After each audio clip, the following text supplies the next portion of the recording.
In the mist-laden hills of northern England, where the wild moors stretched like a ragged cloak under perpetually gray skies, Eldridge Manor loomed as a sentinel of forgotten glory.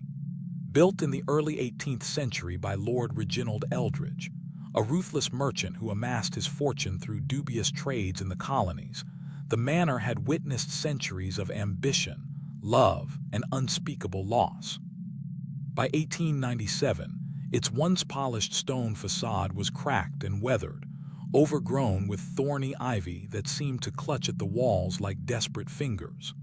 The air around it carried a perpetual chill, as if the house itself exhaled the breath of the dead.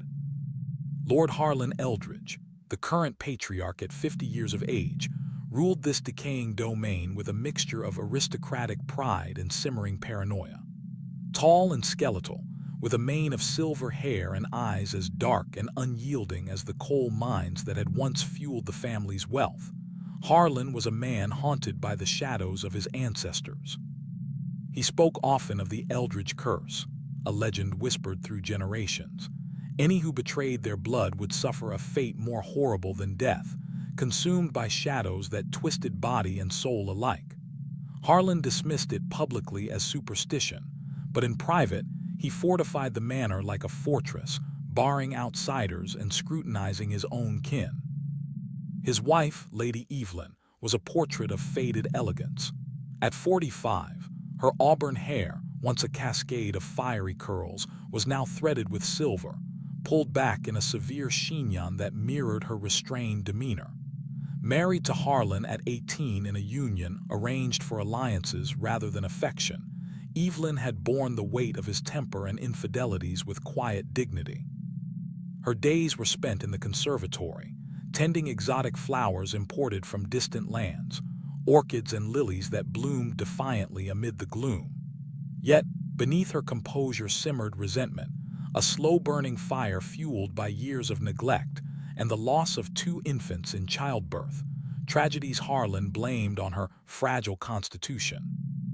Their only surviving child, Amelia, was a spark of vitality in the manor's oppressive atmosphere. 19 and willful, with her mother's auburn locks and her father's piercing gaze, Amelia chafed against the invisible chains of her upbringing. She devoured forbidden novels smuggled in by sympathetic servants, dreaming of London society, grand balls, and perhaps a love untainted by duty. "Why must we rot here like forgotten relics?" she often complained, her voice echoing through the empty halls. Harlan saw her restlessness as ingratitude, Evelyn as a mirror of her own lost youth. Sharing the manor was Harlan's younger brother, Victor, a perpetual thorn in the family's side. At 42, Victor was the antithesis of Harlan, charming, handsome, with a roguish smile and a penchant for velvet waistcoats that hid his mounting debts. Banished from London after a scandal involving rigged card games and a duel that left a rival maimed, Victor had returned to Eldridge Manor under duress, living off his brother's begrudging charity. He spent his evenings in the billiard room, nursing brandy and regaling anyone who would listen with tales of his exploits. But his laughter often rang hollow, masking a deep-seated envy of Harlan's inheritance. Dr. Elias Thorne completed the inner circle. The family physician in his mid-40s was a man of scholarly pursuits, with wire-rimmed spectacles perched on a hawkish nose and a wardrobe of somber tweeds. Hired 5 years prior after the previous doctor succumbed to a mysterious fever, Thorne resided in the West Wing, his rooms filled with leather-bound tomes on anatomy, alchemy, and arcane folklore. He treated Harlan's gout and Evelyn's migraines with a steady hand, but his true passion lay in the manor's archives, where he delved into the Eldridge history with an intensity that bordered on obsession. Quiet and observant, Thorne was the confidant to all, yet trusted by none fully. And then there was Margaret, the housemaid whose family had served the Eldridges for 3 generations. Stout and graying at 58, Margaret moved through the manor like a ghost, her calloused hands scrubbing floors and mending linens with unwavering loyalty. She had nursed Amelia through childhood illnesses and listened to Evelyn's whispered confessions in the dead of night.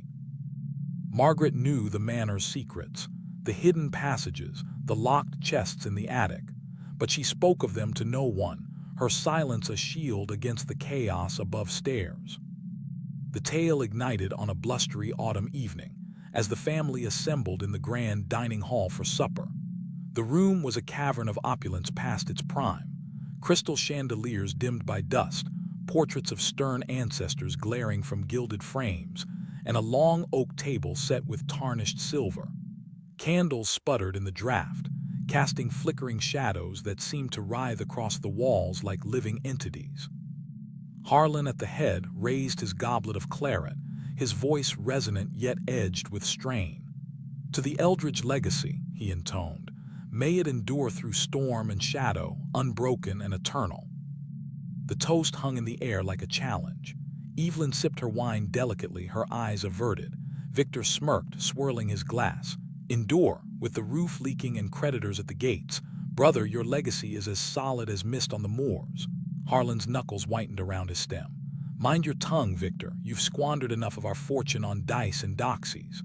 Amelia, seated between her mother and Thorne, interjected with youthful fire. "Father, must we bicker like crows over scraps? The world beyond these walls is vast, Paris, Rome, adventures untold. Why chain ourselves to this tomb?" Harlan's gaze softened momentarily on his daughter, then hardened. "The world devours the unwary, Amelia. Here we are protected by blood and stone." Thorne, ever the peacemaker, cleared his throat. "Perhaps a diversion. I've uncovered intriguing entries in the family chronicles, tales of our forebears' exploits in the Indies. Fascinating, really." Evelyn forced a smile.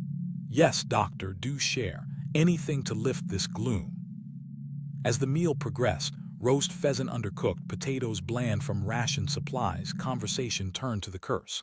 Victor, emboldened by wine, leaned forward.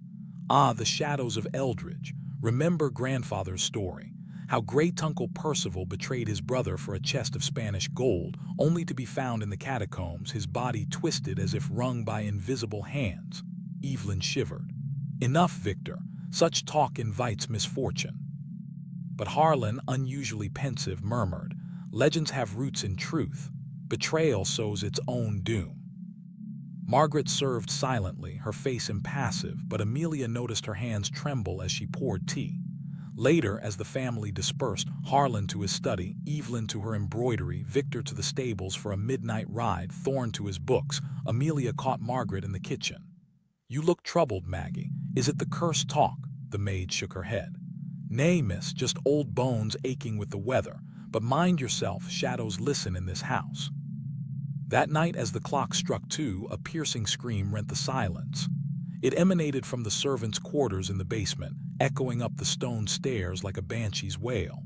The household roused in panic, Harlan in his nightshirt, pistol in hand, Evelyn clutching a shawl, Amelia wide-eyed, Victor bleary from drink, Thorne composed, medical bag at the ready. They found Margaret sprawled on her narrow bed, her body arched in convulsions, foam bubbling from blue-tinged lips. Her eyes bulged in terror, hands clawing at her throat. Thorne knelt, prying open her mouth, but it was too late. "Poison," he declared grimly, sniffing the residue on her teacup. "Arsenic, I'd wager, administered recently perhaps in her evening cocoa." Harlan's face twisted in fury. "Who? Why, Margaret was harmless." Evelyn wept softly. "She'd been with us forever, like family." The local constable was summoned at dawn, a portly man named Wilkins who scratched his head at the grandeur. "No signs of forced entry, Lord. Looks internal. I'll question the staff." But Harlan, distrustful of outsiders, dismissed him. "This is Eldridge business. Seal the gates. No one leaves until the traitor is unmasked." Whispers spread. Was it the curse, or something more earthly? Amelia, devastated, Margaret had taught her to read, bandaged her scraped knees, vowed to uncover the truth. She turned to Thorne, the only one with a logical mind. "Help me, doctor, we must search her room." Together in the dim basement, they rifled through Margaret's meager possessions. A faded photograph of her late husband, a Bible worn from use, and a small diary. Entries spoke of overheard arguments, Harlan berating Victor for loans unpaid, Evelyn's tearful confessions of loneliness. One line chilled Amelia. "The doctor asks too many questions about the old gold, secrets best left buried." As days blurred into a tense vigil, drama thickened. Victor, under suspicion due to his debts, perhaps Margaret had refused to lend him money, grew defensive. I adored the old bat. She slipped me extra scones when Harlan wasn't looking. But Amelia noticed his furtive glances toward Evelyn, who avoided his eyes. Late one afternoon, in the rose garden where thorns drew blood from careless hands, Amelia confronted her mother. "You and Uncle Victor. There's history, isn't there?" Evelyn paled, pruning shears trembling. "Child, you imagine things. Our marriage was arranged. Victor was kind once, but that's past." That evening, tension peaked in the parlor. Harlan, packing before the fire, accused Victor outright. "You've always coveted what's mine, the title, the land. Did you poison her to silence some debt she knew of?" Victor slammed his fist on the mantel. "You're mad, brother. If anyone's betrayed, it's you, hoarding father's will, cutting me out," Thorne intervened. "Gentlemen, accusations help no one. Let's examine the evidence rationally." Amelia and Thorne retreated to the library, a vast room lined with shelves sagging under tomes. Moonlight filtered through leaded windows as they pored over family records. "Look here," Thorne said, his finger tracing a yellowed page. "In 1762, a maid died similarly, poisoned after discovering a brother's plot against the heir. The curse claimed the betrayer next, pushed from the tower." Amelia leaned closer, her shoulder brushing his. "It's as if history repeats." In that moment, amid the scent of aged paper and wax, their eyes met. Thorne's hand covered hers. "Amelia, in this madness, you're a beacon. We must be cautious. Whoever did this won't stop." The spark between them ignited, a stolen kiss, fervent and forbidden. "Promise me we'll escape this," Amelia whispered. Thorne nodded, but his eyes held a shadow she dismissed as fear. 2 nights later, the second horror struck. Victor had retired early, complaining of a headache. When he failed to appear for breakfast, a search ensued. His body was discovered at the foot of the East Tower, a crumbling spire rarely used. His neck was snapped, limbs splayed unnaturally, blood seeping into the gravel. Scuff marks on the stairs suggested a struggle. A torn cufflink, Harlan's, lay nearby. "Pushed," Thorne confirmed, examining the corpse. "Lured up, perhaps by a note." Harlan, viewing his brother's broken form, whispered, "The shadows, they take their due." But Amelia, kneeling, found a scrap of paper in Victor's pocket. "Meet me at midnight. We must discuss the gold." Evelyn, her mother, questioned, denied it. "Forgery, I was in my room all night." But doubt seeded. Evelyn and Victor's past affair, rumored among servants, resurfaced. "He promised to take me away once," Evelyn confessed to Amelia in tears. "But Harlan found out, threatened ruin. I ended it." Mystery deepened with the missing arsenic vial from Thorne's kit. "Anyone could have taken it," he said defensively. Amelia's suspicions swirled. Her father's jealousy, mother's revenge, or Thorne, whose interest in the legendary gold, hidden since the curse's origin in 1683 when an Eldridge slew his kin for it, seemed unnatural. Harlan barricaded himself in his study, poring over ledgers that revealed Victor's debts, thousands owed to shady lenders. "He was blackmailing me," Harlan admitted to Amelia. "Threatened to expose family secrets if I didn't pay." "What secrets?" Harlan waved her off.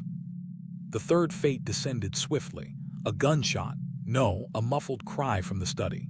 Harlan was found slumped over his desk, an antique dagger engraved with the Eldridge crest protruding from his chest.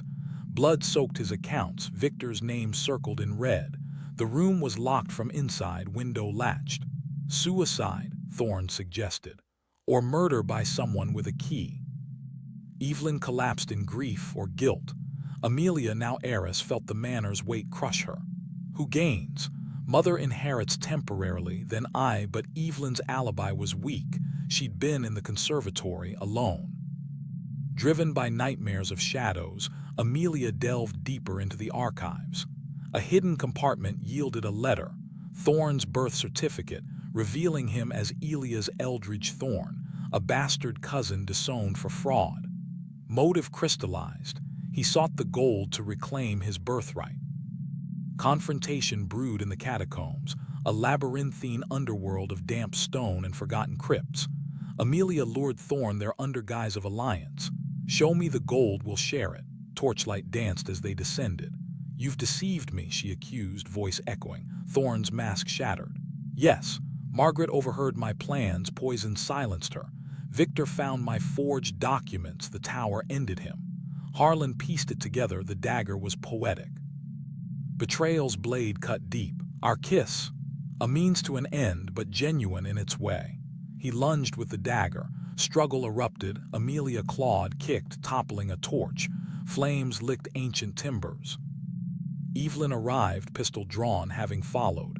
"Elias, you worm, I knew you eyed my husband." But Thorne stabbed her flank. She fired, wounding him.